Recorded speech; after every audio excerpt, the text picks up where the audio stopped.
श्री मावळी मंडळ हायस्कूल चरई या शाळेतील पालकांकडून डिजिटल बोर्डसाठी फॅसिलिटी फीची मागणी सन 2024 मधील शैक्षणिक वर्षामध्ये करण्यात आली होती। ही फी शाळा जोपर्यंत पाल्य शाळेत आहे तोपर्यंत भरण्याची मागणी केली आहे। मात्र पालकांनी ही फी भरण्यास विरोध दर्शवला आहे, तर शाळेच्या व्यवस्थापनाकडून सातत्याने फी भरण्याचा आग्रह केला जातोय। दरम्यान 22 एप्रिल रोजी शाळेच्या ओपन डे मध्ये ज्या पालकांनी फी जमा केली नाही त्या पाल्यांचे पुढील वर्षातील प्रवेश रोखण्याचा इशारा पालकांना शाळा प्रशासनाकडून देण्यात आला होता। विद्यार्थ्यांनी सोडवलेल्या उत्तरपत्रिका दाखवण्यापासून रोखल्याचंही पालकांनी सांगितलंय। त्यांच्याकडून फी कधी भरली जाते असं लेखी कागदावरती लिहूनही घेण्यात आलं। त्यामुळे अस्वस्थ झालेल्या पालकांनी आज ठाणे जिल्हा शिक्षणाधिकारी ललिता दैतुले यांची भेट घेऊन पालकांच्या सह्यांचं निवेदन दिलंय। यावेळी सोबत आमदार ॲडव्होकेट निरंजन टावखरे उपस्थित होते। त्यांनीही पालकांच्या प्रश्नावरती शिक्षण अधिकाऱ्यांशी चर्चा करून सदर विषयावर योग्य ती कारवाई करण्याच्या सूचना केल्या आहेत। उपशिक्षणाधिकारी यांची शाळेच्या सीई सोबत मीटिंग आयोजित केली असून यावेळी पालकांचे प्रतिनिधी देखील या मीटिंगला उपस्थित राहून याबाबत चर्चा करणार असल्याचं दहितुले यांनी सांगितलंय। शाळेकडून विद्यार्थ्यांसाठी करण्यात येत असलेल्या विकासात्मक धोरणांना पालकांचा कधीही विरोध नाही। आमच्या पाल्यांना शाळेकडून चांगल्या दर्जाचे शिक्षण मिळत आहे, यात तीळमात्र शंका नाही, पण फॅसिलिटी फीचा बोजा पालकांवर लादू नये याची विनंती देखील पालकांनी दिलेल्या पत्रामध्ये करण्यात आली आहे। शाळेमध्ये फॅसिलिटी फीसाठी भरण्यासाठी आम्ही सगळ्या पालकांना जबरदस्ती करत आहे। काही लोकांनी फॅसिलिटी फी भरली, त्यांना ही पावती देण्यात आली, साधी पावती देण्यात आलेली आहे, जी किराणा मालाच्या दुकानातली असते त्या प्रकारची पावती देण्यात आलेली आहे। त्याच्यावर स्टॅम्प नाही, शिक्का नाही, का कोणाची सही नाही आणि संस्थेचं पण नाव नाही। ह्या कुठल्या प्रकारे जमा पैसे करतात? ट्रस्ट आहे नाही, पण ट्रस्टीचं तरी स्टॅम्प पाहिजे ना त्याच्यावर। तुम्ही हा आवाक्याच्या बाहेर पैसा मागता आमच्याकडे, पण तुम्ही कुठल्या पद्धतीने आमच्याकडनं जमा करताय? हा तुमच्या खिशात भरण्यात जमा करताय का शाळेत जमा करताय? हे जेवढं आम्हाला निवेदन द्यायचं आहे, त्यासाठी आम्ही इथे सगळे जमा झालेले आहे। श्री मावळी मंडळ हायस्कूलचे आम्ही सगळे पालक आधी ते शिक्षणाधिकाऱ्यांना पत्र देण्यासाठी आलो होतो। विषय असा आहे की डिजिटल बोर्डसाठी शाळेने आमच्याकडे फीची मागणी केली आहे। ती आम्ही रेग्युलर फी भरतो, त्याच्या व्यतिरिक्त ही वेगळी फॅसिलिटी फी म्हणून आम्हाला सांगितलेली आहे। तिची फी पहिल्या इयत्तेला 10,000पासून त्यांनी अमाऊंट सांगितली, त्यानंतर 10वीपर्यंत वेगवेगळे अमाऊंट ठरवून दिले आहेत। परंतु पालकांना या फी भरणे अशक्य आहे, कारण सगळ्याच पालकांची आर्थिक परिस्थिती चांगली नाही। सगळेच सर्वसामान्य कुटुंबातले पालक आहेत। या फी विरोधात आम्ही अनेकदा शाळेशी चर्चा केली, शाळेच्या CEO नरेंद्र पाठक यांच्याशी चर्चा केली। त्यांनी अनेकदा आम्हाला डावललं, अनेकदा आम्हाला हवं तसा सहकार्य केलं नाही। त्यामुळे आज आमच्यावरती ही वेळ आली।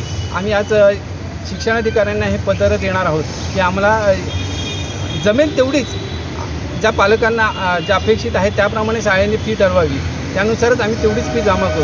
अन्यथा आणि 2 दिवसापूर्वी शाळेत ओपन डे झाला, तेव्हा शिक्षकांनी पालकांना असं सांगितलं की तुम्ही ही 1 मेच्या रिझल्टच्या दिवशी त्यानंतर तुम्ही जर फी जमा केली नाही तर आम्ही शाळेचा पुढच्या वर्षाचं मुलांचं ॲडमिशन करणार नाही।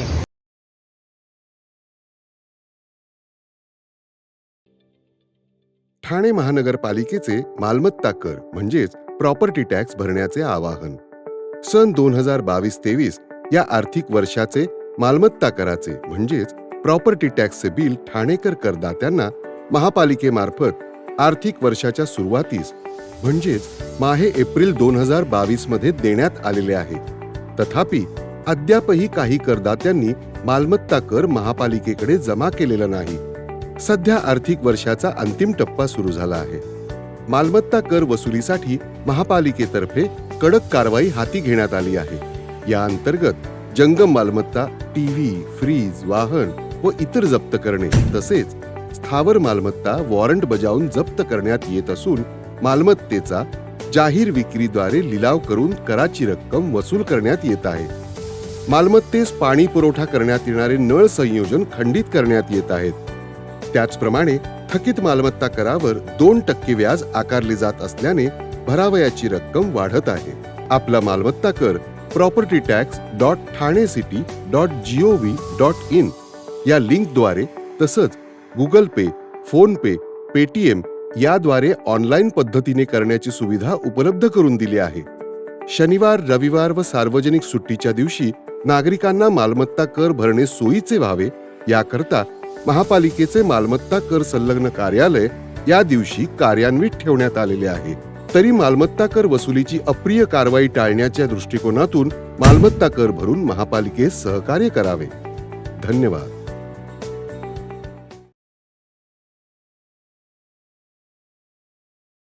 भारताचा नंदनवन असणाऱ्या जम्मू काश्मीरमध्ये भारतीय पर्यटकांच्या रक्ताचा सडा सांडलाय. जम्मू काश्मीर येथील श्रीनगर परिसरातील पहलगाम येथे मिनी स्वित्झर्लंड हे प्रेक्षणीय स्थळ पाहण्यासाठी भारतातील पर्यटक आले होते. यावेळी अचानक दहशतवाद्यांनी त्यांच्यावर हल्ला करत 27 पर्यटकांचा या हल्ल्यामध्ये जीव गेलाय.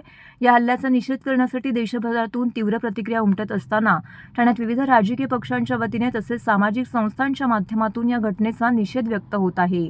या घटनेचा निषेध व्यक्त करण्यासाठी आम आदमी पार्टीचे कार्यकर्ते रस्त्यावर उतरले होते. आम आदमी पार्टीचे अमर आमटे यांच्या मार्गदर्शनाखाली ठाणे रेल्वे स्थानक परिसरात पहलगाम घटनेचा निषेध नोंदवण्यात आला. यावेळी पाकिस्तान मुर्दाबाद अशा प्रकारच्या घोषणाबाजी देखील आंदोलनकर्त्यांनी दिल्या आणि त्या आंदोलनामध्ये सहभागी झाले होते. असंख्य कार्यकर्त्यांनी या आंदोलनामध्ये सहभाग नोंदवला. आम आदमी पार्टीचे ठाणे जिल्हा युवा अध्यक्ष अमर आमटे यांनी पत्रकारांशी बोलताना आपल्या तीव्र प्रतिक्रिया व्यक्त केल्यात. यावेळी आम आदमी पार्टीचे नवी मुंबई युवा अध्यक्ष संतोष केदारे, सचिव अनिल सिंग, उपाध्यक्ष संतोष शिंदे, युवा उपाध्यक्ष रोशन म्हात्रे, कळवा विभाग अध्यक्ष विशाल आवदेश, राबोडी अध्यक्ष सलीम मुंडगे, भाई जगताप इत्यादी कार्यकर्ते उपस्थित होते. नमस्कार, मी अमर आमटे, आम आदमी पार्टी ठाणे जिल्हा युवा अध्यक्ष. आज या ठिकाणी ठाणे रेल्वे स्टेशन या ठिकाणी आम आदमी पार्टीचे ठाणे जिल्ह्याचे सर्व कार्यकर्ते पहलगाम येथे झालेल्या अतिरेकी हल्ल्याचा निषेध म्हणून या ठिकाणी सर्व कार्यकर्ते एकत्र आलेले आहेत. जे निष्पाप नागरिकांना हे आतंकवाद्यांनी मारलेलं आहे त्यांना श्रद्धांजली वाहण्याकरिता हे कार्यकर्ते या ठिकाणी उपस्थित आहे. निष्पाप लोकांचा बळी ही लोक घेत आहेत, ही आतंकवादी घेत आहेत. याच्या मागे पूर्णपणे पाकिस्तानचा हात हा महत्वाचा मुद्दा आहे. कालच आपण न्यूजमध्ये बघितलं की पाकिस्तान सेना मुख्यालयामध्ये त्यांचा एक पदाधिकारी मोठा केक घेऊन जाताना दिसला. म्हणजे याचा अर्थ काय? म्हणजे पाकिस्तान याच्या मागे आहे का? माझी भारताच्या शासनाला विनंती आहे की त्यांनी पाकिस्तानच्या विरोधात कठोर कारवाई केली पाहिजे आणि हे जे अतिरेकी ज्यांनी या निष्पाप लोकांचे बळी घेतलेले आहे यांना वेशीवर टांगून यांचे तुकडे तुकडे केले पाहिजे अशी आमची या सर्व भारतीय नागरिकांची इच्छा या ठिकाणी आहे. जम्मू काश्मीरमधील पहलगाम येथे दहशतवाद्यांनी केलेल्या आतंकवादी हल्ल्याच्या विरोधार्थ आज शिवसेना व युवा सेनेच्या वतीने ठाण्यातील टेंभी नाका परिसरातील सार्वजनिक शौचालयात जाऊन पाकिस्तानचा झेंडा व पोस्टर चिटकवण्यात आले. या दहशतवादी हल्ल्याचा आज निषेध करण्यात आला. तसेच जमिनीवरही झेंडा पोस्टर चिटकवण्यात आले, पायदळी तुडवण्यात आले. यावेळी युवा सेनेचे अध्यक्ष नितीन लांडगे, टेंभी नाका शिवसेना शाखा प्रमुख निखिल बुरजुडे यांच्या नेतृत्वाखाली सदर आंदोलन करण्यात आले. या आंदोलनामध्ये शिवसैनिक, युवा सैनिक तसेच मुस्लिम कार्यकर्त्यांचा देखील सहभाग मोठ्या प्रमाणामध्ये होता. सदर आंदोलनाविषयी पत्रकारांशी बोलताना युवा सेनेचे नितीन लांडगे व टेंभी नाका शिवसेना शाखा प्रमुख निखिल बुरजुडे यांनी याबाबतची अधिक माहिती देत तीव्र निषेध व्यक्त केला आहे. केलेला आहे हे फक्त आणि फक्त हे आतंकवादीच करू शकतात. आमच्या धर्मात हे सगळं नाही आहे, असं नाही आहे. आमचा धर्म एक शांत आणि पीसचा धर्म.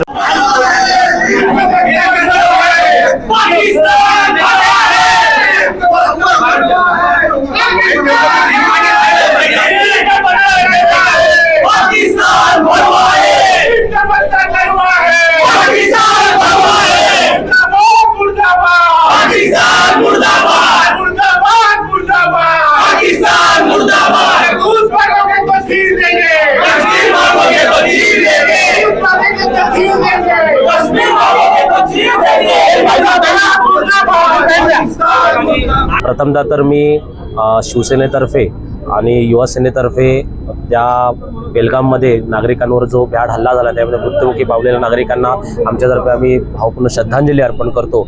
आणि तुम्ही तीव्र निषेध काय नाही हो, ह्यांची लायकी जी आहे की जी आज दाखवण्याची त्यांना वेळ आलेली आहे की आज तुम्ही बघताय काल आम्ही या आंदोलनाला सुरुवात केली. आम्ही काल ठाण्यातले जे रस्ते आहेत जिथे लोक थुंकतात, जिथे लोक समजा कोणाला उलटी आली असेल किंवा कोणाला इथे गुटखा समजा खाऊन कोण थुकणार असेल तर आमच्या ठाण्यातले रस्ते खराब होऊ नये म्हणून आम्ही ठाण्यातल्या सर्व रस्त्यांवर पाकिस्तानचा झेंडा लावलाय. आणि त्यांची लायकी ही पायदान म्हणूनच आम्ही पहिल्यापासूनही मानत होतो आणि आता त्यांनी शिक्कामोर्तब केला की तुमची लायकी जी आहे तुम्ही समाजामध्ये वावरण्याच्या लायकीचे नाही आहात. आणि काल आम्ही म्हणण्याप्रमाणे आम्ही आमचे अध्यक्ष युवा सेनेचे अध्यक्ष नितीन लांडगे यांच्या मार्गदर्शनाखाली ठाण्यातले जेवढे शौचालय आहेत त्या शौचालयांच्या बाहेर आम्ही पाकिस्तानचा झेंडा लावलेला आहे. कारण की आमच्यामध्ये इकडे थोडंसं पायदान नव्हते त्यामुळे आम्ही लोकांना आतमध्ये शौचालयात जाण्यामध्ये बाहेर येण्यामध्ये पाय खरवू नये म्हणून त्या झेंड्यावर पाय पुसून लोक आतमध्ये जातील आणि त्या ज्यांना बाथरूम करायची असेल त्या झेंड्यावर करतील, कारण की त्यांची लायकी ती आहे. त्यांना त्यांची पातळी दाखवण्यासाठी आज आम्ही हे पाऊल उचललेलं आहे. त्यामुळे आम्ही त्यांचा पाकिस्तानचा आणि या आतंकवादी हल्ल्याचा जाहीरपणे निषेध करतो. तुम्ही बघताय की भारतात जेव्हा आम्ही रस्त्यावर उतरतो तेव्हा इथे ना कोण हिंदू असतो ना कोण मुसलमान नसतो.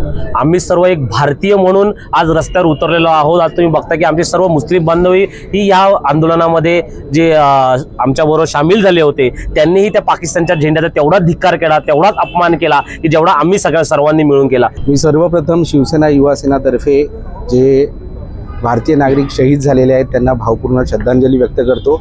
आणि पाकिस्ताननी जो भ्याड हल्ला करून आम्हा हिंदू मुस्लिम जी एकता आमची जी आहे ती त्याच्यात दुरावा निर्माणाचा प्रयत्न केलेला आहे, तो कुठेही सक्सेसफुल होऊ देणार नाही. हा ठाण आम्ही युवा सेनेच्या मंडळीने इथे केलेला आहे. तुम्ही बघतायत आज हिंदूंबरोबर मुसलमान तरुणसुद्धा मोठ्या प्रमाणात ह्या आंदोलनामध्ये सामील झाले होते. आज बाथरूममध्ये ठाणे शहरातल्या प्रत्येक बाथरूममध्ये आम्ही हे पाकिस्तानचे झेंडे लावत आहोत, जेणेकरून त्यांची लायकी, जसे माझे सहकारी आत्ताच बोलले की त्यांची लायकी काय आहे, आज त्यांच्या देशामध्ये एक साधी सुई त्यांना निर्माण करता येत नाही आणि तरीसुद्धा आपल्या देशावर ते वारंवार हल्ला करतात आणि हिंदू मुस्लिम एकतेमध्ये दुरावा निर्माण करण्याचा प्रयत्न करत असतात. परंतु हा प्रयत्न आम्ही हाणून पाडलेला आहे आणि येणाऱ्या पुढच्या काळामध्ये जसे माझे सहकारी म्हणाले की आता निषेध आणि शांतता चर्चा ही कुठेतरी भारताने थांबवली पाहिजे आणि कुठेतरी एकदाच त्यांना त्यांची लायकी दाखवली पाहिजे आणि युद्ध पुकारून मोदीजींना आमची रिक्वेस्ट आहे सर्व तरुणांची की एकदाच युद्ध करून काही तो सोक्ष लावा आणि या पाकिस्तानचं जगाच्या नकाशावरून नाव मिटवून टाका, अशी आमच्या सगळ्या भारतीयांची भावना झालेली आहे. विश्व हिंदू परिषद आणि मंदिर कोल संस्कार भारती यांच्या प्रयत्नाने गाणारे दगड बोलणारा पाषाण या अनोख्या मंदिर प्रदर्शनाचे उद्घाटन ब्राह्मण सेवा संघाच्या हॉलमध्ये पार पडले. उद्घाटनाच्या सभेस प्रमुख पाहुणे म्हणून आमदार संजय केळकर तसेच भाजप ठाणे शहर अध्यक्ष संजय वाघुले, विश्व हिंदू परिषद कोकण प्रांत राजकुमारजी भारद्वाज उपस्थित होते. मोरेश्वर कुंटे आणि विजया कुंटे यांनी संपूर्ण महाराष्ट्रातील 18,000 मंदिरं पाहिली आहेत, त्यांचा अभ्यास केला आहे, माहिती गोळा केली, फोटो काढले. ही सर्व माहिती त्यांनी 30 पुस्तके लिहून जपून ठेवली आहे. त्यांनी पाहिलेल्या मंदिरांपैकी काही आगळ्या वेगळ्या मंदिराच्या फोटोचं प्रदर्शन ब्राह्मण सेवा संघ कार्यालय, ब्राह्मण सोसायटी, नौपाडा, ठाणे पश्चिम येथे आयोजित केलेलं आहे. येथे आपल्याला गाणारे दगड, बोलणारे पाषाण आणि तरंगणाऱ्या विटा देखील प्रत्यक्ष पाहायला मिळतील. हे प्रदर्शन 25 ते 27 एप्रिल 2025 रोजी सकाळी 10 ते रात्री 8 वाजेपर्यंत दर्शकांच्या भेटीसाठी चालू असेल. सर्वांनी या प्रदर्शनाचा लाभ घ्यावा असं आवाहन आयोजकांच्या वतीने करण्यात आलं आहे.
नमस्कार, माझं नाव प्रभाकर मोरेश्वर कुंटे.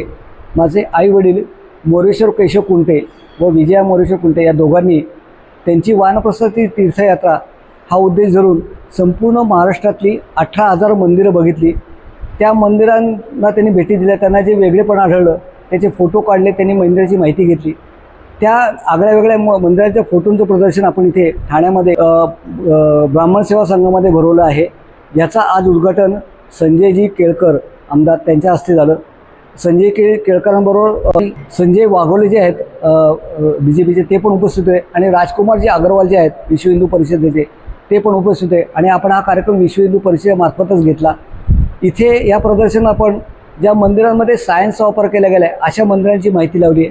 तसंच 2 हातापासून 42 ज्या मूर्ती ज्या आहेत त्या मूर्तींचे फोटो आपण इथे लावलेले आहेत. लोकांना इथे गाणारे दगड बोलणारे पाषाण ऐकायला मिळते, म्हणजे या पाषाणात आवाज येतो असे पाषाण इथे आपण ठेवलेले आहेत.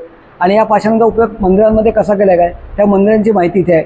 तसेच इथे पाण्यावर तरंगणाऱ्या विटा, ज्या पूर्वीच्या काळी या विटांचा उपयोग मंदिरांच्या शिखरांकरता करत आणि त्या विटा आज पाण्यावर तरंगताना दिसत आहेत, अशा विटा लोकांना इथे बघायला मिळतील. आणि हे 3 दिवस प्रदर्शन असणार आहे. आजपासून 27 तारखेपर्यंत रात्री 8 वाजेपर्यंत प्रदर्शन सगळ्यांकरता मोफत खुलं राहणार आहे. शिवाय ह्याच्यात जास्तीत लोकांनी फायदा घ्यावा. तसंच आज संध्याकाळी आपण इथे शंख म्हणजे काय आणि शंख रोज का वाजवावा किंवा शंखाचा उपयोग आपल्या दैनंदिन जीवनात आध्यात्मिक आणि सायंटिफिकली कसा होतो त्याच्यावरती एक आपण इथे व्याख्यान ठेवलं आहे. आनंद भिडे म्हणून त्यांचं व्याख्यान आहे, त्याचा लोकांनी जरूर लाभ घ्यावा. या व्याख्यानाला जास्तीत उपस्थित राहावे आणि जास्तीत लोकांनी हे प्रदर्शन बघावं, जेणेकरून आपल्या मंदिरात जो खजिना आहे तो लोकांनी जाऊन बघावा, एवढीच आमची विनंती आहे. धन्यवाद. ठाणे महापालिका क्षेत्रात सुरू असलेल्या रस्ते दुरुस्तीच्या कामाची पाहणी महापालिका आयुक्त सौरभ राव यांनी सर्व प्राधिकरणासह आज केली. घोडबंदर रस्त्यावर सद्यस्थितीत सुरू असलेली कामं 20 मे पर्यंत पूर्ण करून रस्ते वाहतुकीसाठी सुरू करावेत. तसेच जी कामं पावसाळ्यापूर्वी पूर्ण होणार नाहीत अशा कामांची सुरुवात पावसाळ्यानंतर करण्याचे निर्देश ठाणे महापालिका आयुक्त सौरभ राव यांनी महापालिका सार्वजनिक बांधकाम विभाग, मेट्रो, MMRD या सर्व यंत्रणांना दिले आहेत. पूर्व द्रुतगती महामार्ग, कापूरबावडी जंक्शन, घोडबंदर रोड, सेवा रस्ता आणि गायमुख घाट या परिसरात सुरू असलेल्या कामांची पावसाळ्यासाठीच्या तयारीच्या दृष्टीने पाहणी केली. यावेळी अतिरिक्त आयुक्त प्रशांत रोडे, नगर अभियंता प्रशांत सोनाग्रा, पोलीस उपायुक्त पंकज सिरसाट, मेट्रोचे अधीक्षक अभियंता अभिजित दिसीकर यांच्यासह महापालिका सार्वजनिक बांधकाम विभाग, MMRDचे अधिकारी, मेट्रो, महावितरण विभागांचे वरिष्ठ अधिकारी उपस्थित होते. पावसाळा लक्षात घेऊन पूर्वतयारी करण्याच्या दृष्टीने घोडबंदर रस्त्यावर सुरू असलेल्या कामांची पाहणी दर 4 आठवड्यांनी करत असल्याचं सौरभराव यांनी नमूद केलं. या पाहणी दौऱ्यास ठाणे महापालिकेची सर्व यंत्रणा, सार्वजनिक विभाग, त्याचबरोबर मेट्रो, MMRDA, महावितरण, वाहतूक पोलीस यांचे अधिकारी उपस्थित असून कालबद्ध पद्धतीने कामाचं नियोजन करून त्यावर सर्व लक्ष ठेवून असल्याचं त्यांनी नमूद केलं. मान्सूनच्या अगोदर घोडबंदर रोडवरील वाहतूक सुरळीत व्हावी हा मुख्य हेतू असून त्या अनुषंगाने सतत कामाच्या प्रगतीचा आढावा घेत असल्याचं त्यांनी सांगितलं. हा जे पाहणी दौरा आहे हे आपण निरंतर करत आहोत दर 3 ते 4 आठवड्यामध्ये. आणि यामध्ये हेतू एकच आहे की घोडबंदर रोड याला वाहतूक कोंडीतून याच्या सुटका करणे. त्यामध्ये DCP ट्रॅफिक, MMRDAचे पूर्ण टीम, त्यामध्ये MMRDA मेट्रो, MMRDAच्या जे मर्जरचं काम करणारी एजन्सी आहे, ड्रेनेजचं काम करणारे, वॉटर सप्लाय, PWD आणि ठाणा कॉर्पोरेशनचे साधारणतः प्रत्येक डिपार्टमेंट, MSEDCL या सर्वांचा समावेश आहे. आपण कालबद्ध पद्धतीने हा मॉनिटरिंग करत आहोत की मान्सूनचे अगोदर घोडबंदर रोड हा संपूर्ण परिसर हा पूर्ण वाहतूक कोंडी से याला मुक्ती मिळाली पाहिजे. आणि याच्या अनुषंगाने आपण सतत कामाची प्रगतीचा आढावा घेत आहोत. आता याच्या नंतरचा जे आपला व्हिजिट आहे ते 20 मेला आपण नियोजित केला आहे. त्यामध्ये जे सर्व कामे आहेत ते वेळेवर योग्य पद्धतीने करत असताना जे विविध साहित्य आपल्याकडे इथे उपलब्ध आहे ज्याची आवश्यकता आज नाही आहे ते रस्त्याच्या बाजूला टाकून दिलेलं आहे. पाईपलाईन आहे, डेब्री आहे, कन्स्ट्रक्शन मटेरियल आहे, बॅरिकेड्स आहेत, ते नीटनेटक्या पद्धतीने त्याला लावून ठेवणे, ज्याची आवश्यकता नसेल तो असेस करून इमिडिएटली इथून काढून घेणे, ही सुद्धा सूचना प्रत्येक एजन्सीला देण्यात आली आहे.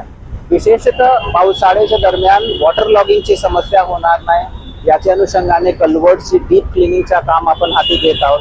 आमचे अत्यंत वरिष्ठ कार्यकारी अभियंता ते स्वतः नालेमध्ये उतरून याची स्वच्छताची खात्री करत आहेत.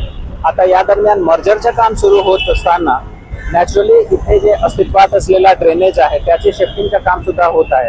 आता आपण या लेवलवरूनच खूप काळजी घेत आहोत की हे जे नवीन ड्रेनेज शिफ्ट होत आहे त्याचा अलाइनमेंट जुने ड्रेनेजचे, त्याचा कनेक्शन जुने ड्रेनेजचे असला पाहिजे आणि पाण्याचा वाहतूक, पाण्याचा प्रवाह कुठल्याही दृष्टीने त्यामध्ये अवरोध नाही आला पाहिजे याची सुद्धा आपण खात्री करत आहोत. साधारण मर्जरच्या जिथे जिथे काम चालू आहे, मेट्रोचं काम चालू आहे, फ्लायओव्हरचं काम चालू आहे, सगळ्यांसाठी डेडलाईन 20 मे आहे. स्पष्ट निर्देश हा देण्यात आला की 20 मे पर्यंत कंप्लीट करण्यासारखे जे कामे आहेत त्याच कामाला हात लावायचा. जे कामे 20 मे पर्यंत आपण पूर्ण करू शकत नाही ते काम सुरूच करायचं नाही. आणि 20 मे नंतर हा संपूर्ण परिसर वाहतूकसाठी ओपन आणि प्रशस्त हा असा असला पाहिजे. शिल्लक जे कामे आहेत ते आपण मान्सून नंतर हाती घेणार आहे.